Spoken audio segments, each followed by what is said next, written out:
America മുൻകൈ എടുത്ത് മറ്റൊരു ഗ്ലോബൽ ഹെൽത്തുമായിട്ടൊരു ഓർഗനൈസേഷൻ ഉണ്ടാക്കും. അത് അമേരിക്കയ്ക്കാണ് അതിൻ്റെ പൂർണ്ണമായിട്ടും ആധിപത്യം ഉണ്ടാകുന്നത്. മറ്റ് പല രാജ്യങ്ങളും കാണും. അതിൻ്റെ ഹെഡ് ക്വാർട്ടേഴ്സായിട്ട് ഇപ്പോൾ തിരഞ്ഞെടുക്കാൻ ഉദ്ദേശിക്കുന്നത് തേർഡ് വേൾഡ് കൺട്രി ആയിരിക്കും. അതായത് യൂറോപ്യൻ രാജ്യം ആയിരിക്കുകയില്ല. അത് പ്രധാന പോസിബിലിറ്റി കാണുന്നത് ഒന്നില്ലെങ്കിൽ സൗദി അറേബ്യ, അല്ലെങ്കിൽ UAE.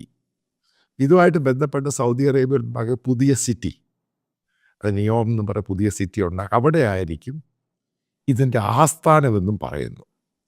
ട്രംപ് ഭയങ്കര ബുദ്ധിപരമായിട്ടാണ് കളിച്ചിരിക്കുന്നത്.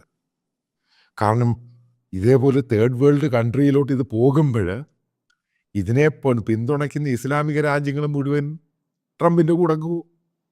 ചെറിയ ചെറിയ രാജ്യങ്ങളും ട്രംപിൻ്റെ കൂടെ പോകും. പിന്നെ യൂറോപ്യൻ രാജ്യങ്ങൾക്ക് പ്രസക്തിയില്ലാതാവും. ഇറ്റ്സ് എ മാസ്റ്റർ സ്ട്രോക്കാണ് ഈ സംഭവം. അപ്പം അങ്ങനെ വന്നു കഴിയുമ്പോൾ WHO എന്ന് പറഞ്ഞ് വെടി തീർന്നു പോകും.